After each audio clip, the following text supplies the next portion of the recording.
Hey, so I've been a fine art teacher since 2021, and today I'm going to tell you about some of the pros and cons of being a fine art teacher. By the way, my name is Andy. I'm a fine artist and art teacher. So to start off my story, so I hadn't really thought about being an art teacher until it was during the pandemic, and a person, a lady I knew, I'm in my area, messaged me on Instagram and said, "Hey, would you like to, or do you know anyone that teaches art?"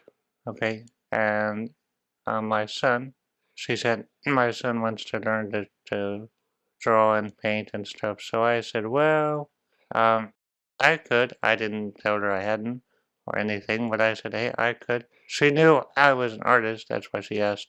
Anyways, so that happened, and I started teaching him once a week. It was around March, April of 2021, and it went well.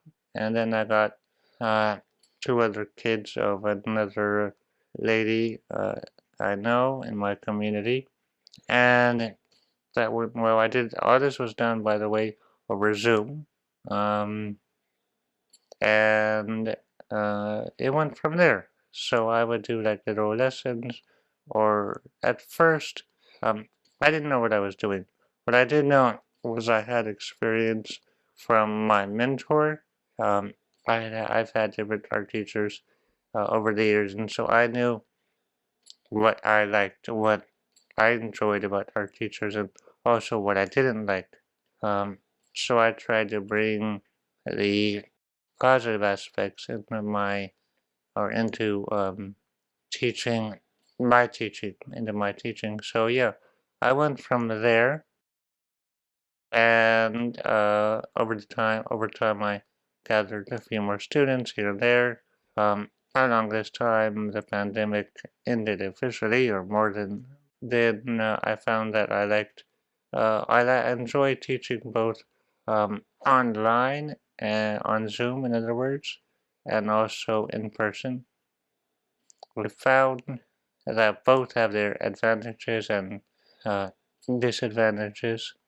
Uh, with teaching online or on Zoom, first, the way I do it is I have my computer here, and then my phone in front of me on this little mount that you see right. Oops, wrong side. Right up here. I put my phone there, and I'm able to point it at my easel, so I can film what I'm drawing, and I'll have and then the student is on their Zoom, and I can see them. And what I found that, for example, uh, teaching what's it called? I forgot the word. Perspective um, is easier on Zoom because the person you can use your rulers and that's all in front of you. Whereas if you're with another student in person, it can be harder because you have, I mean, it's either way, you're sitting beside him or you're on Zoom. So that's just my opinion on that. I find that some ways of teaching drawing are easier, but if the student is a bit more independent, they're learning, in other words, they don't require as much direct teaching. For example, I have students, I have this one girl, little girl that comes to my class. She has a private class at my here in my studio, and I she's very creative and does her own thing in a way. I'm here, I sit here, right here where I am, uh, and guide her along, yeah. But she'll say, oh, I want to draw this, um, and start on it. And for the most part, if she gets stuck, which rarely happens, or if she needs some, like a tip, or say, hey, what do you think of this, or how do I do this? Then I'll step in. But then other students need more uh, direct, like one-on-one to this, and then this, like a step by step. And so, um, in particular with your teaching perspective, it's easier, in my opinion, to do that on Zoom, and because you can have that camera on your pad. But that's just my observation on that. So yeah. So anyways, along 2023, I started on I got into Outschool. Outschool, by the way, is a platform for kids grades, basically ages 0 to 18, I guess. They have very young little babies almost on there, but they have it's a way of connecting teachers and tutors with with students. So they have group classes and one-on-one, and then these video classes that are pre-recorded. Not an advertisement for the site, by the way, just telling you what it is. But I started on there um, in October or November of 2023, and yeah, it was okay. I made several uh, $1,000. It never was. There are teachers, by the way, on there that make a lot of money. I know this one lady that makes a lot, um, but man, Outschool and I don't know why. Well, I do know why. I'll take that back. I do know why. I know why. Because different things the business, the company has done that have negatively affected teachers and the people on there, students and parents that are on there. Um, they've turned me off. I know they've turned off a lot of people from wanting to take classes or teach on there. Personally, I left back in September of this of 2025. I was having less and less success, and it was affecting um, my mental health. So I was getting frustrated, and this had gone on since 2023. I never had the success I wanted to, so it was a struggle, and it was my main source of income for me. But I found it very frustrating and very just it made me mad sometimes. And I don't mean this to be a rant, but uh, maybe it was me. I don't know. But I mean, there were many people that left reviews and said, "Hey, I love your class." I got very few um, negative reviews, if any. I got like maybe 2 or 3 4 stars because I think the kids, the students, weren't really all that into art. Their parents just wanted them to do it. So, anyways, that's that. Outschool. In this past September, I said I'm enough with Outschool. I'm leaving. Uh, I had gained several students that really liked my drawing classes I teach or I taught. Animal drawing classes. So after that, I got off.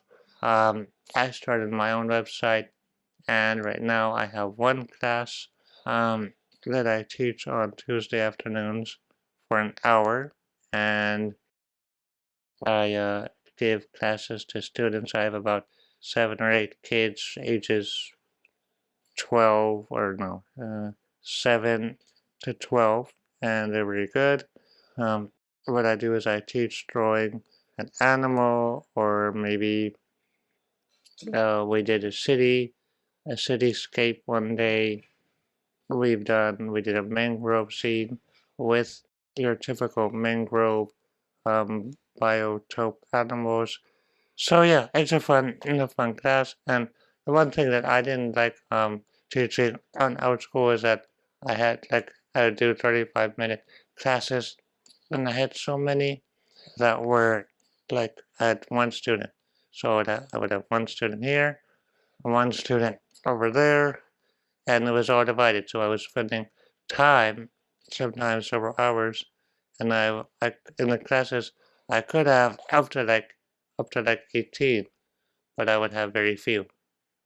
I would have one per class, uh, maybe two at most. So that it wasn't really worth my time For a while, it was necessary because that's all I had going for me. But yeah. Anyways, so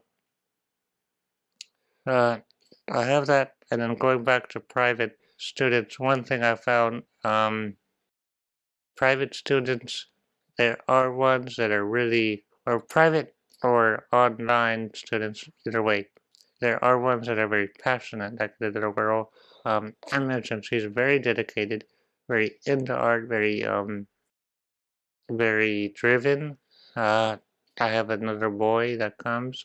He's very focused, very into art, very into drawing. Um, that those are the students that do best and that I enjoy teaching. There are other ones that their parents just they just want them to do it for extracurricular activities, and they're usually less than motivated, or they'll do it begrudgingly or because I make them, but they're not really into it. Well, I have two cats. Um, I have two cats, and the mother said that that boy said he wanted to come to see the cats. He didn't really care about the art. So that's that. That's you can't force somebody to want to learn, but the point being, if you have to find, and usually you find a student or you get a student and either they'll stick with it for a long time, like for several years or more, uh, or they'll do it for a few months, a few weeks, and then they'll drop out because art isn't really their thing, let's say. Um, so yeah, that's that, and that's you kind of weed out the ones that don't want to do it. But the ones I've had students, or I have students that I say, wow, um, if I had learned this when I was their age, or I might be even more advanced or better than I am now. I know I see this girl, little girl that I teach, young lady, and she's very gifted, very talented, and I wasn't at her level when I was her age. It's not solely because of my teaching. A lot of it's her. A lot of it's her and her natural uh, skills and talent, or whatever you want to call it. So, mm, going into finding students, that's what I've struggled with a lot, and I mean a lot. Mm, I've signed up with my local community arts organization. I have my name there. Um, I've put up flyers. I've run a few Facebook ads. I've joined Facebook groups for the community. I've gone on Nextdoor. Um, I've done stuff with a little, like I said, flyers in the grocery stores or wherever else. Now, maybe I'm not an expert in marketing, and uh, I'm just doing it from what I know and what I can do. And actually, the physical flyers I put one in my uh, grocery store right down um, in the area I live in, and that one got me a student. Most of the students I have gotten have been from word of mouth. Uh, People recommending me, saying, "Hey, Andy teaches drawing to kids or adults," because I do both, or I have done both, and it's spread. And then that person will also say, hey, Andy teaches art, get on Zoom, get on, or call him, text him, email, whatever. And that's how I've grown my students. Right now I'm in a bit of a lull. Primarily, I'm focusing on YouTube and trying to build up this community. And so yeah, that's where I'm at right now, and that's my uh, thoughts on teaching both privately and on Zoom. And hey, if you want to try, maybe you live in a bigger city than I do, and there's more places you can, uh, or more ways of advertising that you know about and are able to access. I live in a relatively small city town, um, so it's harder to network and get out there. But I have had some success. I'm not rich. It right now it doesn't even cover the bills. But it's enjoyable. And one reason is I do it for my students and like the young little girl that I teach. Uh, I You get to be friends with either. I've had another lady that I've taught. Um, she lives in Panama, and I taught her for about 3 years, and we got to be friends. Um, you get to have a camaraderie and get to know the person, and that's one thing that I've treasured. Art is I enjoy art, and that's why um we're doing an activity together. But I think getting to be friends and acquaintances is valuable as well. So yeah, that's my 2 cents on the matter. Uh, Hope you have a good day, and I will see you in the next video. Take care.